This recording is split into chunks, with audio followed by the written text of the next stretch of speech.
Hello dears, आप सब कैसे हो। आई होप आप सब ठीक होंगे और मैं हूं अनुसर। आज क्लास में आपका स्वागत करता हूं। हमने पिछले लेक्चर में पिछले वीडियो में हमने पिछले लेक्चर में क्वेश्चन नंबर 4 को टैकल कर लिया था। अब हमें क्वेश्चन नंबर 5 को टैकल करना है। ठीक है, देखते हैं। सबसे पहले क्वेश्चन को अपन पढ़ते हैं, फिर उसके बाद सॉल्व करेंगे। देखो, सबसे पहले if you have a spinning wheel with 3 green sector, बोल रहा है कि आपके पास एक स्पिनिंग मतलब घुमाने वाला पहिया है। क्या, एक स्पिनिंग व्हील्स है। तो मैं एक स्पिनिंग व्हील्स बना लेता हूँ, ऐसा घुमाने वाला पहिया। ठीक है, ओके। एक स्पिनिंग व्हील्स है जो मैंने बना लिया। ठीक है, ऐसा एक स्पिनिंग व्हील्स है जो कि मैंने बना लिया। ठीक है, अब क्वेश्चन बोला कि आपके पास एक स्पिनिंग व्हील्स है विथ मतलब थ्री ग्रीन सेक्टर। उसमें 3 तो ग्रीन सेक्टर कटे हुए हैं। सेक्टर मतलब होता है हिस्से। एक सेक्टर हो गया, 2, 3। ये 3 सेक्टर कटे हुए हैं। वो कैसे कटे हुए हैं? ग्रीन के। कैसे? ग्रीन के।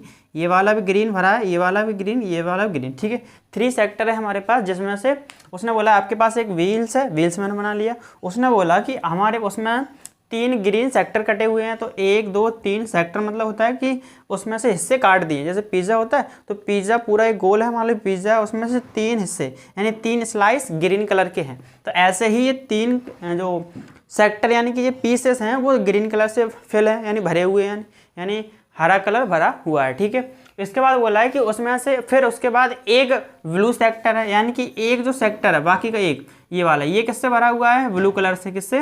ब्लू। ठीक है, ब्लू कलर से भरा हुआ है। और फिर है एक बाकी का वो रेड से भरा हुआ है। एंड 1 रेड सेक्टर, एक कैसा हमारा रेड सेक्टर है। ठीक है, कितना है? रेड सेक्टर, एक रेड सेक्टर। ऐसे हमारा उसने क्वेश्चन दिया हुआ है कि आपके पास एक स्पिनिंग व्हील्स है जिसमें से 3 सेक्टर ग्रीन के हैं, 1, 2, 3। ठीक है, साथ में फिर एक ब्लू सेक्टर है, तो मैंने एक ब्लू सेक्टर बना लिया। सेक्टर का मतलब होता है हिस्सा। आप समझो जैसे पिज़्ज़ा वगैरह खाए हो तो पिज़्ज़ा में से वो ऐसे पीस कर देता है। ऐसे ही हमने उसने बोला है कि ऐसे ही उसमें से पिज़्ज़ा में से 3 पीसेस हैं वो ग्रीन के हैं, एक ब्लू का है और एक रेड का। ठीक है, फिर बोला है what is the probability of getting a green sector. तो उसकी प्रोबेबिलिटी बताओ कि ग्रीन सेक्टर आने की क्या प्रोबेबिलिटी होगी, यानी ग्रीन सेक्टर की क्या प्रोबेबिलिटी होगी। तो पहला तो हमसे क्वेश्चन ये पूछा है कि बताओ ग्रीन सेक्टर कितनी बार मिल सकता है। अब देखो, ये पिज़्ज़ा की बात है, मतलब एक पहिया है। वो आपने घुमाने वाला गेम खेला है, वो वाला स्पिनिंग वाला बॉल वाला, ऐसे घुमाते हैं उसको तेजी से और फिर जो बॉल रुक जाती है तो वो जीत जाते हैं। ऐसे ही आप जैसे गार्डन वगैरह पार्क में गए होंगे, वो घुमाने वाला आता है ना पहिया, उसमें बैठते हैं। ऐसा ही ये है। तो बोल रहा है बताओ ग्रीन जो सेक्टर है वो आपको कितनी बार मिल सकता है, उसकी प्रोबेबिलिटी बताओ। तो देखो, पहले टोटल कितने चांसेस हमारे पास ये पता होना चाहिए। टोटल में से फिर ग्रीन कितनी बार आ सकता है वो पता चल जाए, हमारा काम हो गया।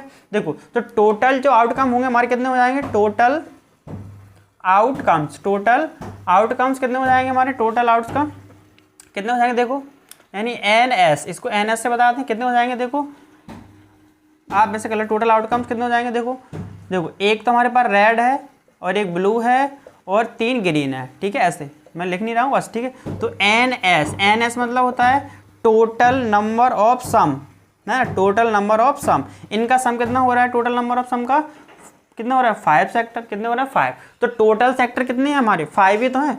टोटल सेक्टर कितने हैं? 5। ठीक है, तो आपको पता होगा टोटल सेक्टर हैं कितने? 5। क्यों? 3 ग्रीन के हैं, एक ब्लू का, एक रेड का। तो टोटल सेक्टर कितने हो गए? 5। ठीक है, उसमें से पहला पूछ रहा है हमसे क्या? Probability of getting green sector. Green sector की निकालना है। देखो क्या हो जाएगा। ठीक है, देखो तो अब मैं क्या लिखूंगा? Outcomes getting green sector. तो ग्रीन सेक्टर आने कितने हो जाएंगे हमारे? देखो जरा, तो कितने हो जाएंगे ग्रीन? देखो 1, 2, 3 ग्रीन आने कितनी बार आ सकते हैं? 3 बार। तो NE मतलब event of number of event, कितनी बार हो सकती है घटना? 3 बार। कितनी बार? 3 बार। ग्रीन आने की घटना कितनी बार हो सकती है? 3 बार घट सकती है। आप ऐसे पहिया घुमाओगे तो ग्रीन कितनी बार आ सकता है आपका? 3 बार। इसके अलावा तो आ ही नहीं सकता। तो नंबर ऑफ इवेंट कितने हो जाएंगे, मतलब कितनी बार ये घटना हो सकती है ग्रीन आने की।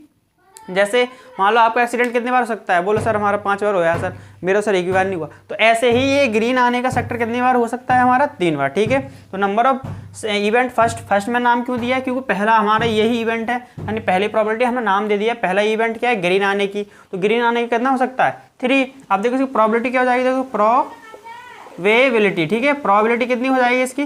प्रोबेबिलिटी देखो, प्रोबेबिलिटी इक्वल टू क्या हो जाएगा? नंबर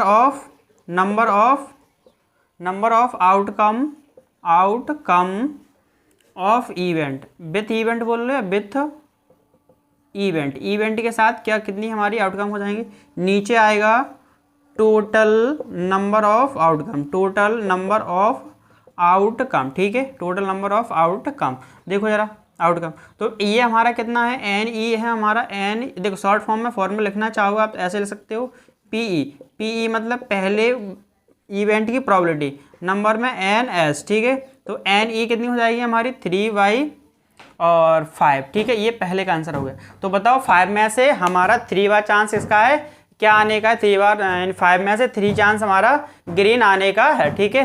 तो ये हमारा प्रोबेबिलिटी का हो गया। पहला क्वेश्चन पूछा था उसने, बताओ प्रोबेबिलिटी क्या होगी, ग्रीन सेक्टर आने की प्रोबेबिलिटी क्या होगी, तो ग्रीन सेक्टर आने की प्रोबेबिलिटी होगी 3/5। क्यों, क्योंकि 5 में से 3 बार ही तो आ सकता है। प्रोबेबिलिटी का मतलब होता है फ्रैक्शन, तो नीचे वाले का मतलब क्या होता है, टोटल में से ऊपर वाले का मतलब डिनोमिनेटर का मतलब होता है कितनी बार आ सकता है, ठीक है। तो ये हमारा पहला क्वेश्चन था, वो हमने सॉल्व कर लिया। इसमें देखो दूसरा क्या पूछ रहा है हमसे, दूसरा पूछ रहा है what is the probability of getting a non blue sector, तो उसकी प्रोबेबिलिटी निकालो जो कि ब्लू सेक्टर नहीं है, ठीक है, जो कि ब्लू सेक्टर नहीं है। तो ब्लू सेक्टर कौन सा है भाई, एक ही तो है हमारा, 5 में से एक ब्लू सेक्टर है, तो हम टोटल कितने हो जाएंगे, 4 होंगे जो ब्लू सेक्टर नहीं होंगे। भाई टोटल सेक्टर कितने हैं हमारे, 5, 3 ग्रीन है, एक रेड, एक ब्लू है, तो ब्लू उसने बोला है ब्लू ना आने की कितनी प्रोबेबिलिटी है, ब्लू सेक्टर की ना होने की प्रोबेबिलिटी बताओ। तो ब्लू कितने, 1 2 3 4, ठीक है, 4। तो देखो, तो मैं क्या लिखूंगा, देखो आउटकम्स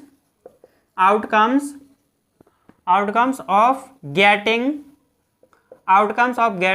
आ नॉन ब्लू सेक्टर, तो ये मतलब कि ये बोल रहा है कि ब्लू सेक्टर ना आने की कितने हो जाएंगे हमारे आउटकम। देखो एक बार तो ग्रीन आ सकता है, ग्रीन और रेड, यही तो है जो कि ब्लू नहीं है। तो उसने ये थोड़ी ना बोला है ब्लू सेक्टर आने की, नहीं, ब्लू सेक्टर ना आने की। तो भाई ब्लू कौन सा नहीं आ सकता, रेड, ये ब्लू नहीं है, ये तो मतलब ये ब्लू नहीं आएगा, ये ग्रीन, तो ये क्या है हमारे, ब्लू नहीं है, ये सारे अलग हैं, ब्लू से अलग हैं, ठीक है। तो ये कितने हो जाएंगे हमारे टोटल, तो एन ई मतलब event of second, number of event second वाला, ठीक है, कितने हो जाएंगे 4, ठीक है, कितने हो गए 4।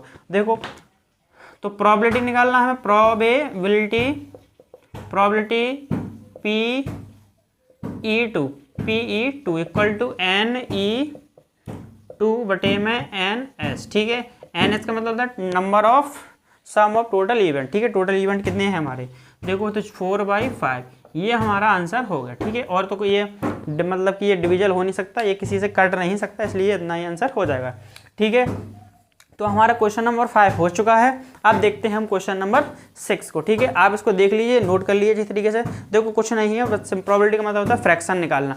उसने बोला था कि टोटल 5 सेक्टर थे हमारे, 5 में से पहला पूछा था ग्रीन, तो ग्रीन भाई कितनी बार ले सकते हैं हम, 3 बार, तो 3/5, ठीक है। फिर बोला था उसने ब्लू नहीं ले सकते, तो भाई 4 बार हैं जो हम ब्लू नहीं ले सकते, 1 बार तो ब्लू ले सकते हैं लेकिन 4 बार नहीं ले सकते, तो नहीं का बोला था 4/5, ठीक है। तो ये हमारा आंसर हो गया। तो क्वेश्चन नंबर हमारा 5 हो गया। क्वेश्चन नंबर 6 को देखते हैं।